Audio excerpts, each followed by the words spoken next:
I was standing in my own backyard with a paper plate full of ribs when a cop leveled his gun at my chest and told me to get on my knees. I didn't. My hands went up slow because I'm not stupid, but my knees stayed locked on that patio stone like they were poured in concrete.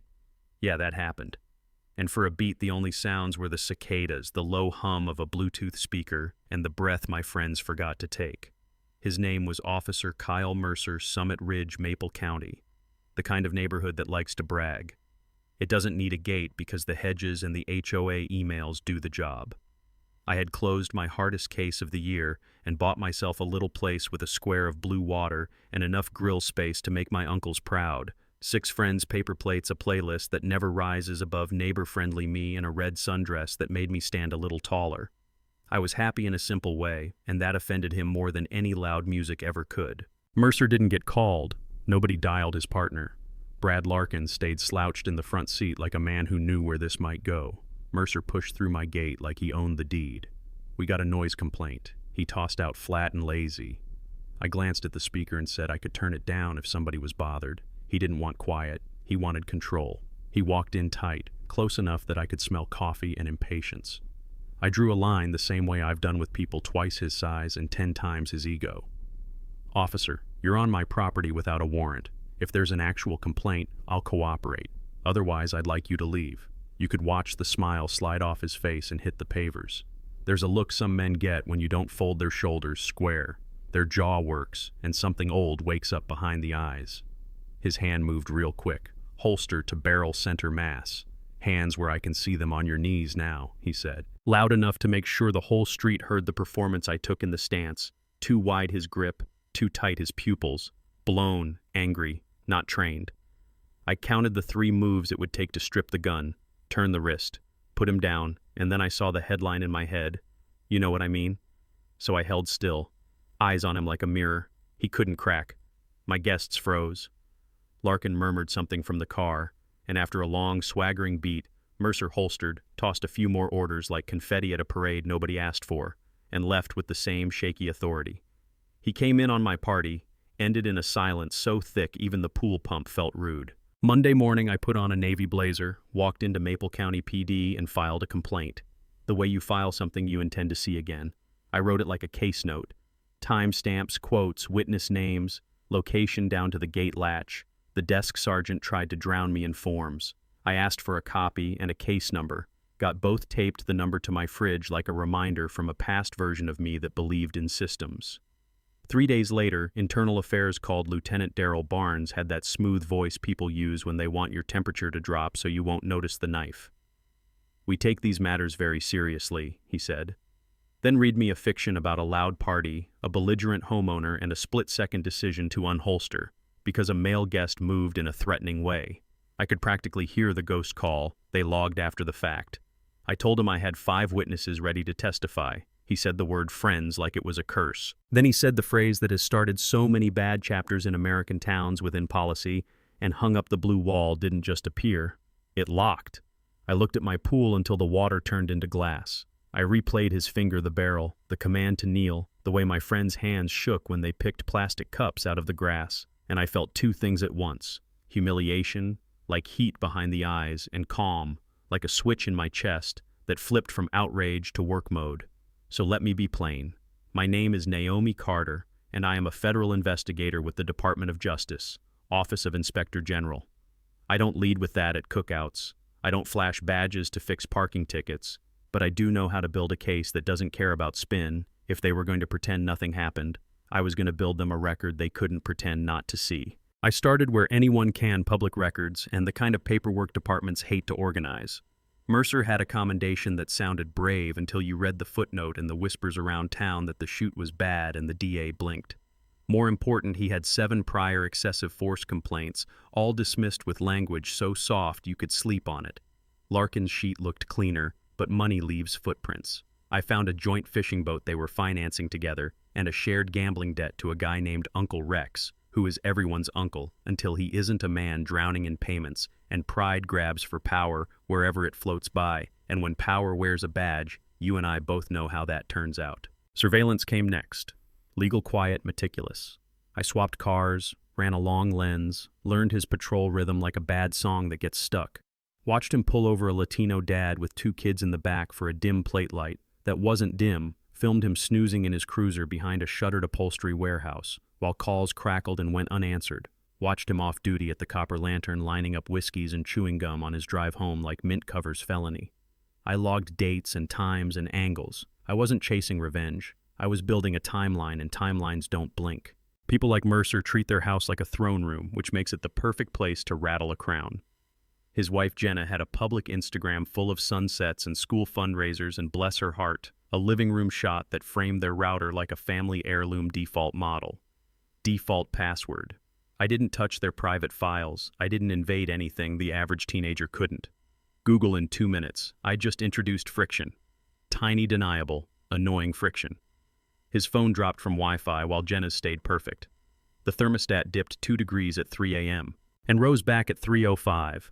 The smart TV blinked black for just long enough to make him say a word he'd never use in church most nights. I left it alone. Then on Friday, I sent one email from a burner to an old personal account of his with a single photo attached. Mercer at the Copper Lantern with his arm around a woman who wasn't his wife. Subject line, "You look comfortable, nothing else." And that night you could see his curtains move like the sun was a snitch. Paranoia doesn't make every man careful. Sometimes it makes them sloppy, and sloppy was exactly what he gave me. He hit the streets harder, faster, angrier, the little tells stacked up, the voice an octave higher, the hands a shade rougher, and I knew exactly where he liked to hunt for out-of-place drivers.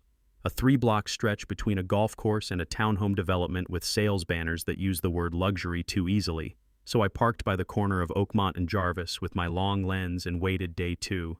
A silver Civic rolled through with a university decal and a kid whose face looks like family to me. Careful hands at 10 and 2 baseball cap, the kind of politeness you learn for survival. Mercer lit him up anyway, came in hot with license and registration before "Good afternoon" could make it to the stage. The kid, I would later learn his name is Tariq Bell, asked what he'd done wrong. Mercer barked, "Your plate frame is covering the state motto," and before the words finished echoing, he yanked the door and hauled him out. I filmed the whole thing. The shove against the car, the pat down that found nothing, the handcuffs anyway, Larkin said. Kyle ease up once like he was testing. If his voice still worked, then he stared at his boots as if they were a crystal ball. When they drove off with Tariq in the back, I lowered the camera and tasted that iron flavor in your mouth. That means your rage has decided to stay a while. I had enough to move, but the part of me that likes clean endings wanted one more nail. We staged a lover's quarrel in my front yard. Not a brawl, just 2 people speaking too loud about moving to another city and who would quit what, for whom my friend Evan Lee is 6'2" and built like a patient oak tree. He played the boyfriend who wants to go. I want to stay. We timed it for a Thursday afternoon when Mercer patrolled solo and placed 3 small cameras where the golden hour would do half my editing for me.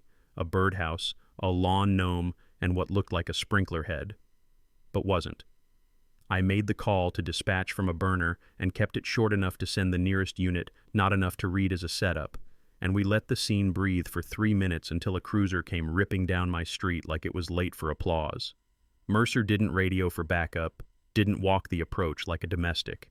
He slammed the door, pointed straight at me like I was a raffle prize. "You," he said. Evan took a half step in front of me, a small protective move we choreographed. "Sir, this is private property. We're having a conversation," he said. "Calm. You don't tell me what to do." Mercer snapped and shoved Evan in the chest. Then he turned to me and let the mask slide. "You don't belong here. You bring your noise, your attitude, your friends." His body cam had tilted to the pavement like it had developed stage fright. Mine didn't miss a frame when he jabbed a finger near my face and gave me that little shove people use to test how far they can go. Evan said, "That's assault. We're calling your supervisor, and you could watch adrenaline leave Mercer's arms like water draining out of a cheap kiddie pool." He backed away, muttered about paperwork, and left us standing in perfect late afternoon light with 3 angles and crystal audio. That night I cut the 3 angles into a clean, tight 9 minutes that told its own truth. Added the Tariq clip with a lower third showing date, time, location stitched in a simple dossier. The 7 prior complaints and the soft reasons they were shelved stills of Mercer at the Copper Lantern. A little graph of his patrol hours versus where he parked for naps. A short note on Larkin's money ties. Not to ruin him, but to explain silence. My original complaint and a transcript of Lieutenant Barnes's call. word for word. I didn't drop a bomb. I assembled a blueprint sturdy enough that a judge could live in it. Then I sent it to 4 places that know what to do with proof. Lena Park, an investigative reporter who kept asking for misconduct data, even when they told her to touch grass. The state ACLU, who understand how to turn outrage into filings. An assistant DA named Rafael Ortiz, whose ambition can be loud but occasionally points at the right target. And Captain Miriam Hale at the State Bureau of Professional Standards, who has a coffee mug for every department she's cleaned. I closed the laptop, drank water like my body had forgotten how, and waited for the internet to do what it does. It started with a teaser Lena posted, "Is Summit Ridge policing the wrong people?" And at 11 she ran a segment that blurred my address but not Mercer's. Shove the hashtags did their dance. The department posted a rectangle about transparency. The comments ate it for breakfast by morning. Captain Hale announced an inquiry by lunchtime. Ortiz said the phrase criminal investigation, and by mid-afternoon the chief found a podium and said accountability. So many times the syllables went dull, and then the part that always happens in these stories happened fast. Larkin flipped. He walked into the DA's office looking like a man who finally saw the bill and told them everything. The fake call at my house, the whiskey on shift, the body cam that only malfunctions when the truth does. He traded immunity for honesty, and I won't pretend I respect the timing, but I'll take the truth. They picked up Mercer the next morning. Not a show. Just 2 detectives who'd eaten donuts with him for years, walking him out of his own front door. "Officer Mercer, you're under arrest for aggravated assault, battery, official misconduct, and filing a false report," the taller one said. Like it was any Thursday, his face went gray. It is a strange thing to watch. "Gravity, remember someone's name," Jenna cried on the porch. A neighbor filmed from behind a blind that was 2 inches too high. The cuffs clicked the car door shut, and the quiet on that street finally felt honest. Court was the slow burn kind of drama, the kind where you already know the twist, and it still hits when the prosecutor called me. I stood in a navy pantsuit, not the red dress. I didn't need symbolism. "Please state your name and occupation," she said. "Naomi Carter, federal investigator with the Department of Justice, Office of Inspector General." I answered, and I watched Mercer's head jerk like an invisible string got yanked. You could see the last month reassemble inside him. Why I didn't panic, why my complaint read like a brief, why 3 cameras sat exactly where they needed to sit. The public defender tried the classic move. "Isn't it true? Your music was loud enough to bother neighbors." I took a breath and let it out slow. The volume of my music has nothing to do with an officer drawing his weapon on an unarmed homeowner on her own patio without cause, I said. And you could feel the jury lean into that sentence like a handrail on a long staircase. Then we played the footage, the lawn gnome angle, the birdhouse angle, the sprinkler head angle in the Tariq clip. We rolled my clean audio beside a body cam pointed at gravel. No commentary, no swelling score, just the sound of a man choosing who he wanted to be while a camera watched when the lights came up. The room had that floaty silence you get after turbulence. They didn't take long, less than an hour. Guilty on aggravated assault, guilty on battery, guilty on the false report, guilty on official misconduct. The judge has a reputation for being stern, and he earned it that day.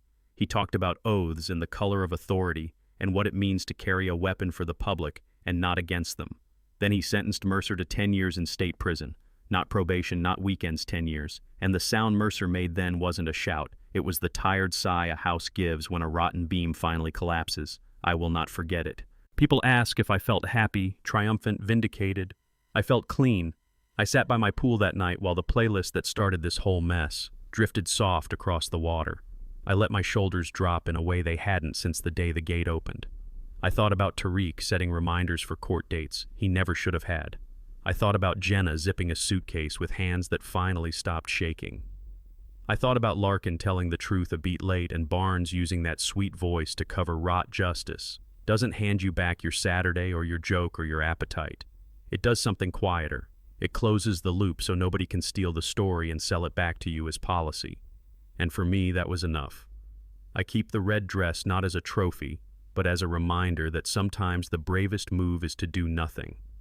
When everything in you wants action, to stand still, to let a man show you who he is, to let the record run. Not every monster hides in shadows. Some of them perform under porch lights. You just have to set the stage and keep the camera steady. Was it revenge? No, revenge is hot and sloppy and loud. What I did was cold, patient documented. I didn't trap him. I didn't make him shove Evan or unholster at my party or yank Tariq out of a Civic for a license plate frame that came from the dealership. He made choices. I just carried the receipts to the right counters. And if he had walked into my yard the first time and said, "Ma'am, just checking on a call," I would have offered him a plate. You know what I mean? He didn't want peace. He wanted control. There's a difference, and the difference matters. I'll end like this. Talk to me. Tell me where your line is between justice and revenge. If someone in uniform scared your family on your own porch, would you have the patience to build a case? Or do you believe the system only works when it's embarrassed into action? Have you seen bias dressed up as policy in your neighborhood, your job, your school? Drop your story in the comments so the rest of us can see what it looks like where you live. Hit like. If you believe accountability should be visible, not whispered, subscribe. If you want to be here for the next fight, and share this with that one person who keeps saying, "It's not that bad," because sometimes it is, and sometimes if we do the work, it gets better.